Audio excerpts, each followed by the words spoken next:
Le théorème dit de Pythagore, l'Égyptien le connaissait, c'est un des problèmes, c'est le problème numéro 6 du papyrus de Moscou.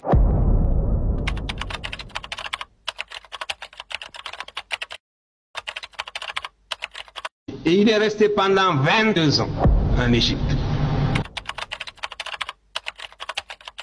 Au 6e siècle avant Jésus-Christ, Thalès est allé en Égypte. Lorsqu'on parle de Thalès qui fait des arpentages, n'est-ce pas, et des mesures devant la grande pyramide, c'est vraiment une idée grotesque.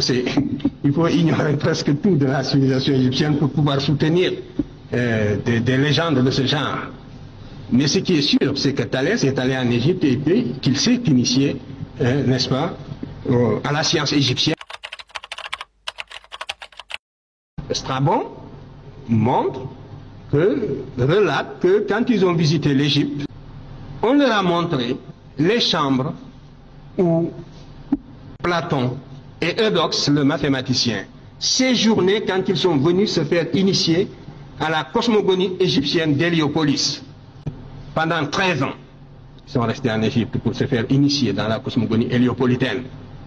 Et si vous voulez en avoir une preuve palpable, relisez le Timée de Platon, où justement sa cosmogonie est consignée, et relisez la cosmogonie héliopolitaine.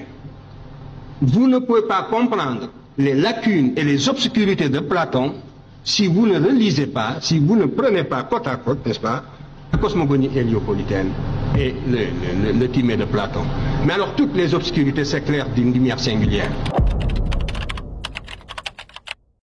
Et les Égyptiens ont souvent dit, que souvent, Diodore l'a relaté, que les Grecs, une fois rentrés chez eux, s'attribuent toutes les sciences qu'ils ont apprises en Égypte. Ce n'était pas un secret.